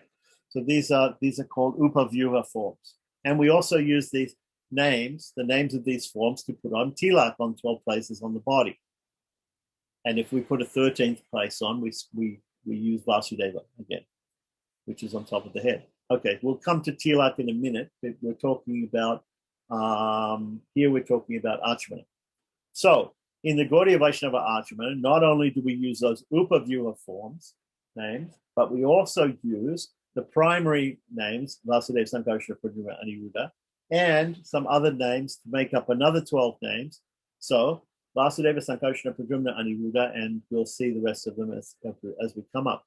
So it's explaining the process in detail here. So the first thing we do is, again, we've got the hand with the thumb and the little finger separated. We've got the three middle fingers curved in a certain way so that a little bit of water can be kept in the Agni Tirtha in the middle of the hand, and then sipped from the Brahma Tirtha into our mouth, right? So we do that 3 times. We put water in there and we sip it 3 times, right? Each time we do it, before sipping, we say a mantra, Om, the word of the name of the different form of the Lord, right? That we're meditating upon, and Namaha. I offer my obeisances unto Keshava. Om Keshavaya Namaha. Sip. Om Narayanaya Namaha. Sip. Om Madhavaya Namaha. Sip. Sip 3 times. While washing his hands, we should perform, after performing Achmana, after performing those sips of water, right? A Vaishnava should remember Govinda and Vishnu. So then we should wash the hands by putting some water again from the spoon of the udarni, taking it, dipping it in the water of the panchapatra, or the vessel with the water in it, right? For Achmana, we should put it on the hands, and we should wash 2 hands, saying Om Govindaya Namaha, Om Vishnave Namaha, right? So now, if we don't have a spoon, sometimes you can do Achmana without a spoon. Many Sri Vaishnavas, mostly Sri Vaishnavas, they don't use a spoon. They just tip the water. They just tip the water out of the panchapatra onto the hand, like that. So, but anyway, if you're using a spoon or not using a spoon, it doesn't matter. You can just tip the water or get the water onto the hands for washing their hands. Govindaya Namaha, Vishnave Namaha. Then while cleansing the body, a Vaishnava should remember Madhusudana and Trivikrama, right? So, Om Madhusudana Namaha, Om Trivikramaya Namaha. So somehow or other cleansing the body. Cleaning the lips. Remember, we were talking before, there was a general rule about cleaning the lips with the palm of the hand, right? Basically, the part underneath the thumb here is used for cleaning the lips, right? Om Vamanaya Namaha, Om Sridharaya Namaha. Then continuing on, verses 205 to 208 explain, then wash the hands again because we touched the lips, right? We cleaned the lips, we wiped off the lips, and we're going to wash the hands again. Om Rishikesha. While washing the hands again, the Vaishnava should chant the name of Rishikesha. Om Rishikesha Namaha. While washing the feet, then put some water on the feet, right? And chant the name Padmanabhaya, right? Om Padmanabhaya Namaha. Washing the head, or take some water and put it on top of the head and say Om Damodaraya Namaha. While washing the mouth, one should chant Om Vasudevaya Namaha. While washing the nostrils, it's not actually washing the nostrils. Here it's saying washing, but it's actually touching. We're touching different parts of the body. So touching, first of all, touching the mouth, touching the nostrils, chanting Sankarshanaya Namaha, Pradyumnaya Namaha, touching the eyes, and there are different fingers to touch different parts of the body. This is called angasparsha, touching different parts of the body. It's also called nyasa, or placing the holy names of the Lord on different parts of the body, of the upper body, right? So while washing the nostrils, the Sankarshanaya Pradyumnaya Namaha, and first, if there are two places to be touched, the left and the right place, like the right and the left nostril, the right one is touched first, the second is the left one. So Sankarshanaya Namaha Pradyumnaya Namaha, touching the nostrils, washing the ear, touching the ears. You should chant the names Adhoksajaya Namaha, Nrsimhaya Namaha, Nrsimhadevaya Namaha, or Narasimhaya Namaha. Touching the navel, you should chant Achyutaya Namaha. Purifying the heart, you should chant the name Janardhanaya Namaha. After purifying the forehead, he should chant the name Upendraya Namaha. Wash and touching the right arm, right, Hare Namaha, touching the left arm, Sri Krishna Namaha or Krishna Namaha. Om Krishna Namaha. While chanting these holy names, one should complete the name one should complete the name with the fourth dative case. So in that case, like Krishnaya Namaha or Vishnave Namaha, that is the dative case, what we call Chaturthi Vibhakti, or the fourth case in Sanskrit grammar, and add the name Namaha. So it doesn't actually mention that you have to say Omkar before, but it does say that you in this pramana in Hari Bhakti Vilasa that you have to put the name of the name of the Lord, the different form of the Lord in the dative case, and then put Namaha. Now, some people in South India, there are some achamanas where smarters, particularly, they use the different names of the Lord, but instead of putting them in the dative case, they put them in the vocative case. So you'll see people who are Keshava, Narayana, Madhava, Govinda, Vishnu, Madhusudana, Trikram, Vamana, Sridhara, Rishikesha, Padmanabha, Damodara. So the smarters will do like that, and they'll say it in vocative case, but we say it in dative case, because dative case is unto you. We're offering something to you. We're serving you. So because we feel that we are servants of the Supreme Lord, we use the dative case. Whereas some other people in some other sampradayas, the Advaitins, the Mayavadis, they just simply call out the name. Oh Keshava, oh Narayana, oh Madhava, like that. They don't specifically try to indicate by the ending that they're a servant of the Lord. Right? Because in the Advaita system of philosophy, they think that they are the Lord, or they have some mistaken idea that everything is one. So they don't actually it's not necessary for them to think that they're a servant of God. So, but Vaishnavas, we always use this dative case, right? It's very, very, very common. So if one is unable to follow this procedure due to illness, he can simply touch the right ear. So this is where, even in Hari Bhakti Vilasa, this Shrotra Achmana is mentioned, touching the right ear. So for instance, when we're in bed, just touch the right ear. That is Shrotra Achmana, right? This is the recommendation given in the scriptures. So let's say you have to do something ritualistic like that. There's no water in the deity room, and you have to go do something, or you have to do some ritual thing like that, and you can't do Achmana. You can simply touch the right ear and you become purified. This is the recommendation given in the scriptures. So then continuing on, that is everything about Achmana. And now we'll continue on. It seems like what we're doing now, Hari Bhakti Vilasa, is they take up from the point of the point where you've actually finished cleaning yourself after passing stool and urine, and you've said Achmana. So imagine that this is the situation. So the next thing you want to do is you want to clean your teeth. And we mentioned a little bit about cleaning the teeth before, when in reference to waking up the Lord in the temple or in the house in the puja room. When you wake the deity up, you have to offer him a toothbrush and scrape his tongue. So here they're going to give the actual method where you use the toothbrush on yourself, and you're going to brush your own teeth and scrape your own tongue. So the sage Katyayana explains about how to brush your teeth. After waking up in the morning, one should wash his eyes, right? So basically wash your face or wash your eyes, and then chant the following mantra with a pure and peaceful mind before brushing his teeth. So before you brush your teeth, right now we can brush our teeth with a twig. In modern times, we, and scrape the tongue with the twig.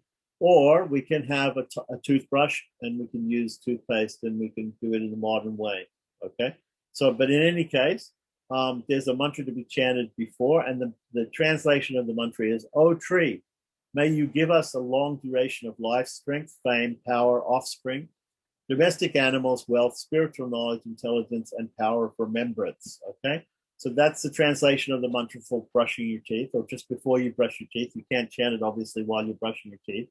So you chant that prayer first, then you brush your teeth. Then afterwards you scrape your tongue, then you rinse your mouth.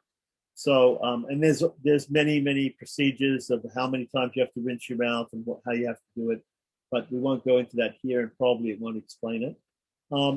But anyway, we can just know this mantra. It's written here. I believe it's written here. Here it is. Here's the mantra. Now, we notice a lot of times in Hari Bhakti Vilasa, we see V's and B's are interchanged because of again, that's because that many Hari Bhakti Vilasas are written in Bengali script, even though they're in Sanskrit. And so in Bengali script, there is no difference between the B and the V. So this word here, Ayu means life. Balam is the word here, not Balam. So it's Ayu Balam Yasho Varchaha. Prajya Pasu Vasuni Cha. Brahma Pragyangscha. Pragyang, I think it's Pragyangs, there's probably an S in there. Pragyangscha Medangscha. Tvam no Dehi Vanaspate. That is the mantra to chant before you clean your teeth. Okay. So that's the toothbrush mantra. And that's a very common mantra. That is common to pretty much all Hindu sects. They'll all use that particular mantra. So it's a common mantra, not just for Vaishnavas and not just for Gaudiyas. It's Gaudiya Vaishnavas. That's a very common mantra that you'll find in all the different books of daily rituals for the mantra for brushing the teeth. So continuing on with text 211, right? It's explaining, after it explains how you should chant the mantra and how you should brush your teeth, then it says, it's trying to explain to you that how you should brush your teeth every day.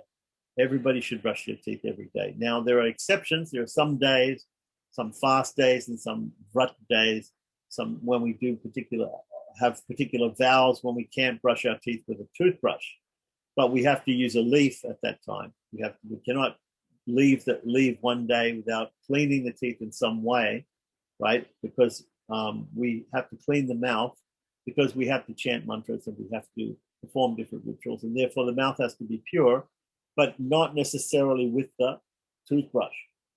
So here it says cleaning in the Kashikanda about Benares, that section about Benares in the Purana.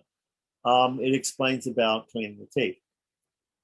Thereafter, in order to purify one's mouth, this is what I said, you have to purify the mouth. So one should collect twigs for brushing the teeth. Unless one brushes his teeth, he continues to remain impure, even though he may have performed achmana. So it's not just enough to perform achmana. You have to also first, before you, here we passed stool and urine, we cleansed, and then we said achmana, and then afterwards we cleaned the teeth. Probably we have to perform achmana again after cleaning the teeth. But even then, we have to do the cleaning of the teeth. Otherwise, achmana itself is not considered enough to purify us, even ritually, what to speak of physically, right? Okay, so continuing on, a quote from the Varaha Purana, text 212. A person who worships me without first brushing his teeth with a twig certainly destroys all of his piety, which has been accumulated for many lifetimes. So I'm guessing that people who are very orthodox, they always use the twig. Most people are not following this. Most people are using modern toothbrushes and modern toothpaste these days. So I think even the most orthodox people probably are not using twigs all the time. Again, if you are performing some ritualistic ceremony, you might want to leave your toothbrush behind, and you might want to actually use a twig to do it in a proper orthodox way. For instance, when I did the Chakrabja Mandala Diksha, in that Chakrabja Mandala Diksha ceremony, there you have to sleep overnight in the Yagashala, and when you wake up in the morning, you have to brush your teeth with a twig. So naturally, if somebody is going through that ritual, then they give them a twig and they perform the brushing of the teeth with the twig. They don't let them go to the bathroom and do it properly. Do it in a modern way with a toothbrush. Okay, so that if it's part of a ritual, then you might have to do this in the future. So then you should know how to do it. So again, how do we do that? It's a soft twig that has a soft center, and you have to with the biting front teeth, you score around the bark and you remove the bark from around the teeth, and then with the molars you squeeze the twig, the end of the twig that you've exposed, the middle of the twig, between the molars, and you make a cycle brush. And then you brush your teeth with that. Afterwards, you bend the twig until one side of the bark breaks, the other side becomes like a curve, and you can use it for scraping the tongue.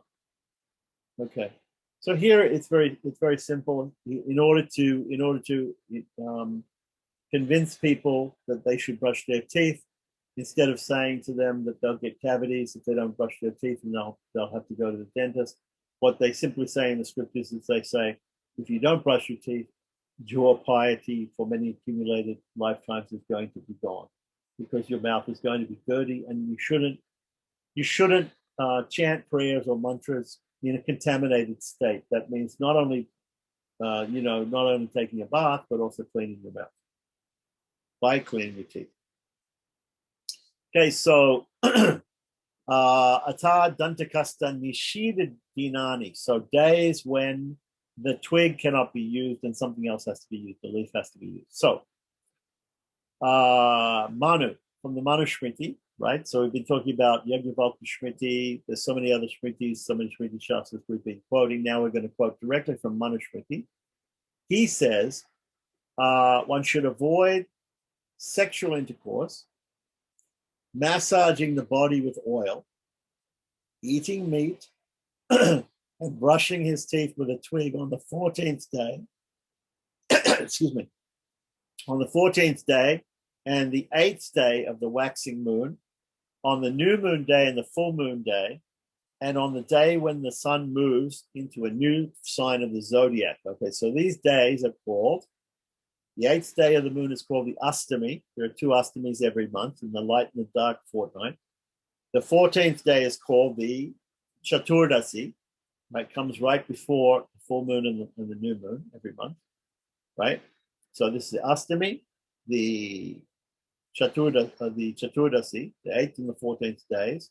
The full moon, right? The full moon is the Purnima, right? And on the day when the sun moves from one zodiac sign to another zodiac sign, that is called a Sankranti. So if you look on the Panchangam, the Indian calendar, the lunar calendar, the Indian calendar, you will easily find these days: Astami, Chaturdasi, Purnima, and Sankranti.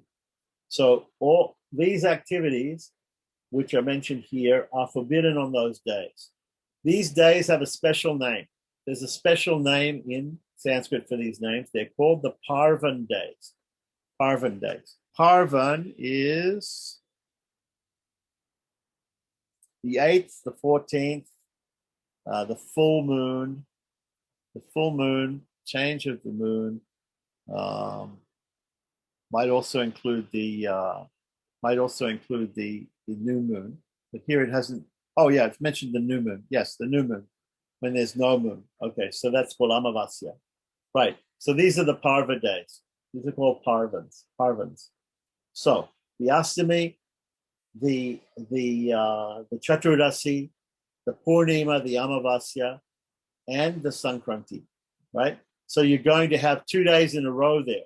So you're going to the Astami, right? Then you're going to have the Navami, the 9th day and the 10th day. Then you're going to have the Ekadasi. Then you're going to have Dwadasi. Then you're going to have Trayodasi. Then you're going to have the 14th day and the 15th day. The 15th day is either going to be the full moon or the new moon. So the 14th and 15th days are going to be 2 days in a row when you can't use a toothbrush. 2 days in a row, twice a month, 2 days in a row. And also the 8th day, right? And these days, you have these rules. You can't have sex on those days. You can't massage the body with oil. So it means you can't take an oil bath, right? Now, there are some exceptions. There are some exceptions to these rules, but these are general rules given in Manu that you can't, you don't do this oil massage before taking bath. An oil bath is where you massage the body with oil. It also says eating meat. So that's a very interesting thing there, because the rule in Manu saying that you shouldn't eat meat on certain days, well, it seems to indicate, therefore, logically, that you could eat meat on other days. Now we know that in the second to last, some of the 104 rules was that there were certain animals which you shouldn't eat. Like you shouldn't eat tortoise, you shouldn't eat. There was a couple of animals there that was mentioned that you shouldn't eat. So perhaps in Manu, in the Varnashram system, there's also a situation where some people in the Varnashram society, they might be eating meat, but at least on these days they shouldn't be eating meat. On the 8th day, the 14th day, the 15th day, right, of each fortnight, and the Sankranti, the day when the sun goes to a different house of the zodiac. Now the Sankranti also is a time where we do Amavasya, the new moon, and also the Sankranti. These are also days where we have special rituals, especially if our father or our parents are not alive anymore, then we have to do Tarpana, Pitri Tarpana on those days. So it's interesting that we have to be aware of this, because if we want to do the rituals correctly, then we have to be aware that we cannot use a toothbrush on those days. So again, the 4 things that you can't do on these days. First of all, what are the days? The days are called Parvas, the Astami, Chaturdasi, Purnima, Amavasya, and Sankranti. These are called Parva days, right? You can't have sex, you can't massage the body with oil, have an oil bath, you can't eat meat, and you also cannot brush your teeth with a toothbrush twig, with a twig. Now, it's debatable. If you never use a twig anyway, right? If you're using a normal toothbrush and toothpaste, strictly speaking, the scripture doesn't say the scripture says you should be using a twig. So you're not using a twig anyway. So does it matter that you're using a toothbrush on these days? We don't know. So, but people who have to do, again, if people have to do some ritual where they would normally use a toothbrush, where they would normally use a twig, cannot do that if it's one of these days. That is the rule, according to Manu. And again, some other scriptures, some other Shruti Shastras, they might have a slightly different rule, but this is the rule being quoted from Manu in Hari Bhakti Vilasa. So, continuing on with text 214. Samvartika. It is said in the Samvartika, I don't know what that scripture is, but it's said there. One should not brush the teeth with a twig on the first day and the 9th day of the waning moon, on the new moon day, as well as on Sundays and Saturdays. Okay, so Sundays and Saturdays, that will be 2 days a week, not brushing your teeth with a twig. On the new moon day was already mentioned, but now it's going to say on the waning days, right? After the full moon, after the Purnima, the next day after Purnima is a Pratama or Pratipad day, right? The first day of the waning moon. So after the full moon, the Purnima, the moon gets lesser and lesser until it gets to the Amavasya, the new moon day. So the first day and the 9th day after Purnima, also according to this particular scripture, you shouldn't use a toothbrush. So these are all different rules that he's quoting from different places. People are following some of them. People are not following all of them. I think pretty much the one from Manu is very clear. And I think most people in India, most Brahmins, most people know, Orthodox people, they know those rules for the Parva days. Right? I think it's very common that people know not to have sex, not to have oil bath, not to use a twig on those days. So the Parvas are pretty.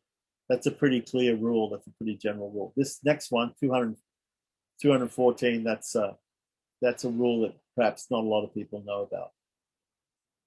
Okay, so then further on, Sage Katyayana says something else in text 215. He says, if one brushes the teeth with a twig on the first day, the 6th day, the 9th day of the waning moon, right? So the first day, the sixth day, and the ninth day of the waning moon. So after Purnima, after the full moon, the first day after, the sixth day after, and the ninth day after, right? As well as the new moon day, the Amavasya.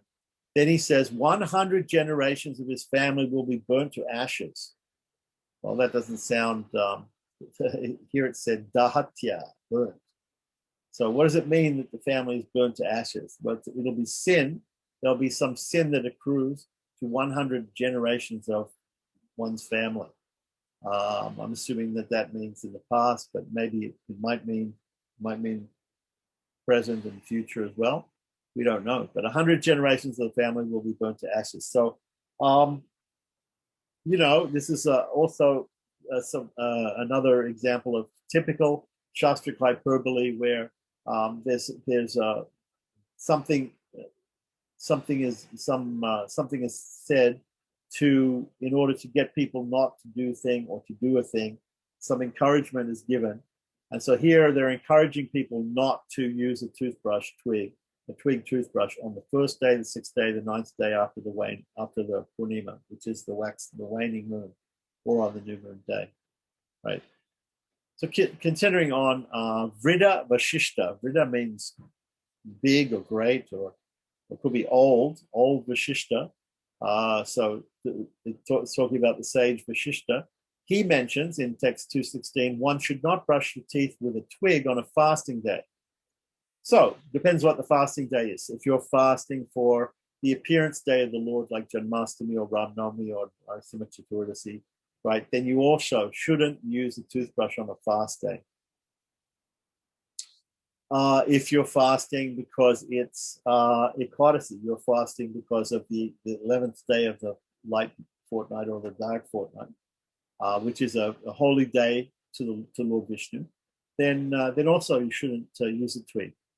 You should also not, when performing the Shraddha ceremony. Now, what it means by Shraddha ceremony here is it normally means the annual Shraddha ceremony, which is the annual anniversary of your father and mother's death. So on that day also, one will be fasting on a Shraddha day.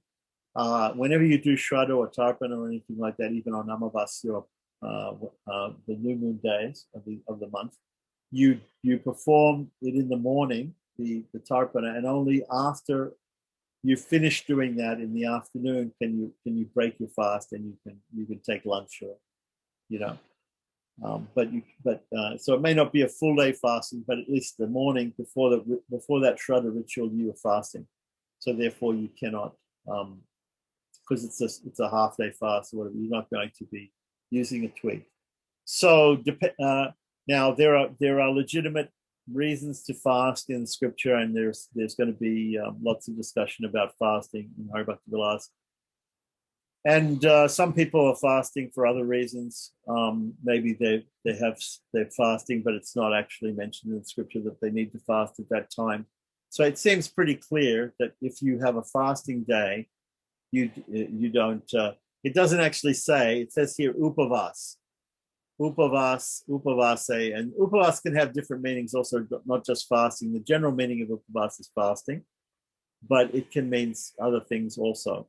So for upavas and Shraddha, one should not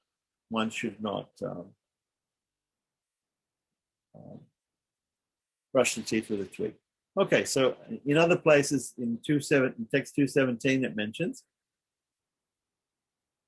that one's previously accumulated piety is destroyed if one brushes his teeth with a twig on the first day, the new moon day, the sixth day, or the ninth day of the waning moon, as well as on Ekadasi and on Sunday. Okay, so there's some more rules like that. So we could compile all these rules, and there's quite a few days when you're not supposed to actually use a twig. So continuing on, we have alternatives. If you have to clean your teeth because you want to be ritually pure, you want to perform some ritual, or you want to do something. Normally we're doing puja every day. We're doing something every day, japa and puja, maybe even homa. So we want to be able to clean our mouth. And if we can't do it with a twig toothbrush, then what does the Scripture say we should do?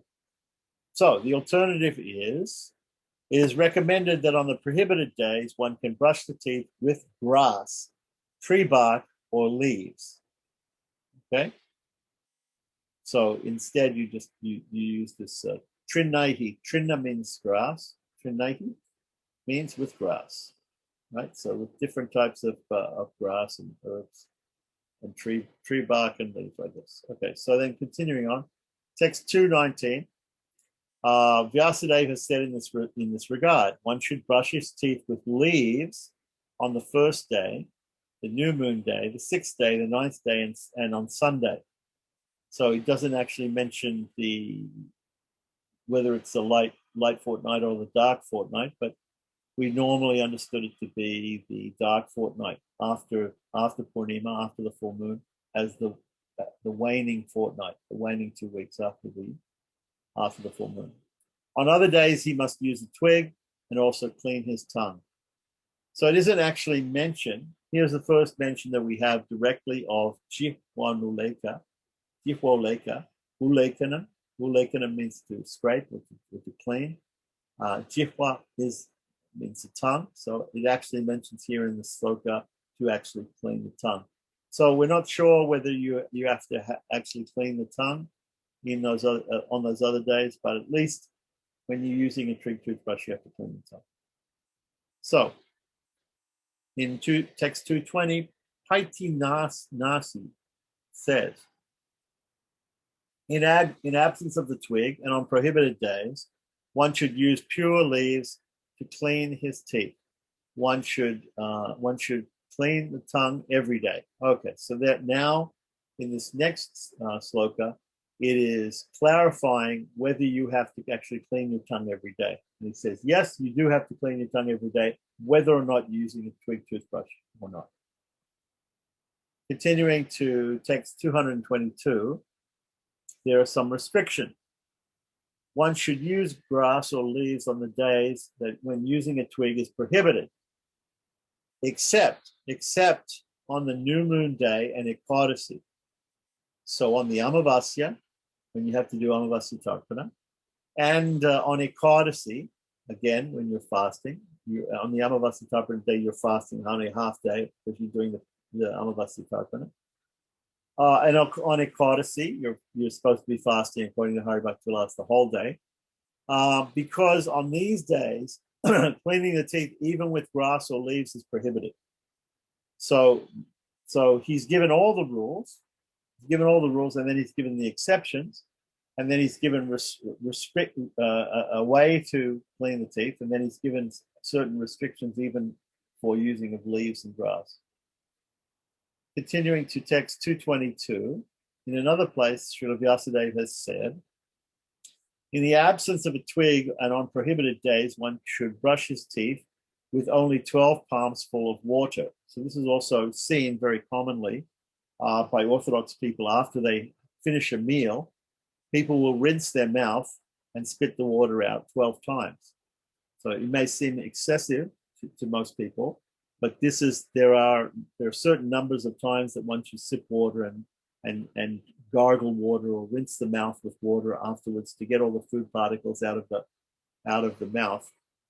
Because it's not recommended that after every meal. Some people may do this, but it's not a thing which is recommended. Usually in the Vedic books of daily activities, the brushing of the teeth is done only in the morning. So some people I know, they might brush their teeth also in the evening. And some people are fanatically brushing their teeth, even trying to clean their teeth, or at least picking food particles out of their teeth with toothpicks or whatever. After every meal, after every time taking food. But here we're mentioning that an alternative is to rinse the mouth 12 times with 12 palms full of water. So obviously with one hand, with the right hand, you're taking water 12 times, rinsing the mouth, gargling the water, and swishing it around in the mouth, getting out the food particles and spitting it out. So like that. So here it also says in the morning, in case it's a prohibited day and you haven't got a leaf or you're not allowed to use the leaf because it's either the new moon day Amavasya or it's Ekadasi, then you should use 12. You should rinse the mouth with 12 handsful of water, 12 palms full of water.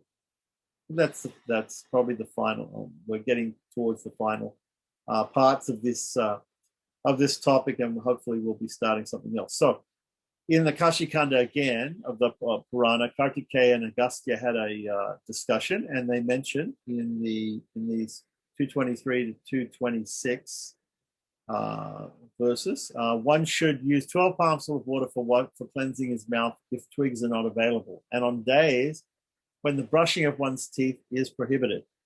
To clean one's mouth, a person may use grass or leaves even on fast days, because without brushing one's teeth, a person remains impure. There is no fault in brushing one's teeth, decorating one's body with sandalwood paste, wearing nice clothes and flower gowns, even on fast days. Okay, but they have to be, all these things have to be done in certain ways. So the brushing of the teeth has to be done either with grass or leaves, or it has to be done by using 12 palms full of water.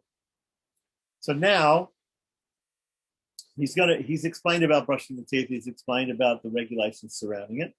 What about what kind of wood and how big should the toothbrush be, the twig toothbrush? So the proper wood to be used for a toothbrush is explained in verses 227 to 228, according to the Smriti Shastras. So some Smriti, we don't know which exactly of the 18 Smritis it is, but one Smriti explains the twigs of any tree that are full of thorns. If you have a tree that has thorns, are best for brushing one's teeth, right? Usually, the wood of a tree that is sweet in taste increases one's lifespan. So there'll be different types of wood, and they'll have different types of tastes. The wood, when you chew them up and you use them as a brush, they may have some different flavor. Just like people buy different flavored toothpaste today, or tooth powder, and it's different flavor, and it's fragrant, gives a fragrance to the mouth. Here it's saying that if you get a tree that has a sweet sort of sap inside the wood of the twig, right, then that increases one's lifespan. If you use wood from a tree that is bitter or pungent, like a neem tree, or maybe eucalyptus tree. Papa used to use eucalyptus tree when he was in Australia, eucalyptus tree twig to brush his teeth. And in India, people very often, they use a neem tree twig. So the bitter or pungent taste of that wood gives one strength, health, and happiness. However, one should be careful to avoid the wood of the palasha tree, as a toothbrush or as shoes. Okay, so palasha is actually a holy tree which is used in fire. The wood is used in fire sacrifices and also in constructing of yaga mandapas. And so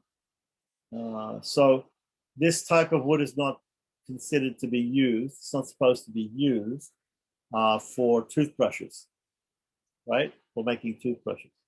One should also avoid using the wood of the banyan tree or the ashwata tree. Ashwata is a sacred tree to Vishnu. The fig, or it's called the fig or banyan tree, or ashwata tree in Sanskrit, as a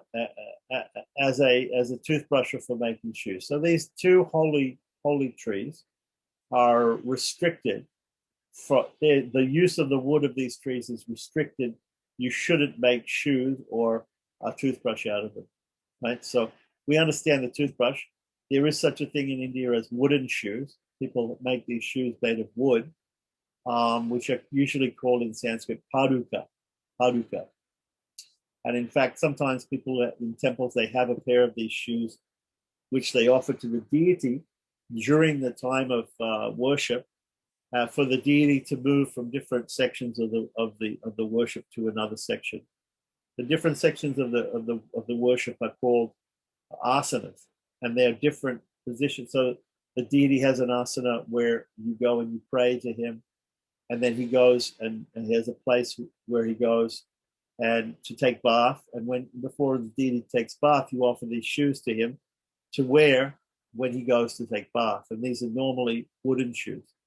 These wooden type of shoes are a traditional type of shoe, which is considered, it's not considered contaminating, because if you would wear a shoe made of leather, if you would wear a normal shoe made of leather, then when you go and take bath and you put the leather shoe on again, you again become contaminated. So these particular shoes are considered to be holy shoes, or they're purified shoes, or they're shoes which are purified, that you can wear where your feet won't touch the dirty ground, but still you're wearing these shoes which are made of wood. So you should not use the palasha wood, or you should not use the ashwata tree wood for making these type of shoes, because one's a sacred wood that they use in the fire sacrifice, and the other is one that is worshipped as Lord Vishnu, the ashwata, or the holy fig or banyan tree. Okay, so we're coming to text 229, 232 in the Vyasa Gita and the Kuma Purana. And I think we'll pick this up next time, because we're going to continue to talk about some things about the toothbrush, and how long the toothbrush should be, and how big it should be. We started off talking about Sultra Vidi, about cleaning after doing our ablutions, passing stool and urine. And we also, one of the important parts that we discussed today was Vaishnava Achamana. So we explained all about different types of Vaishnava Achamana, Shrotra Achamana, touching the ear when we don't have water, and also how to perform the Achamana with the different names of the Lord, names of Lord Krishna.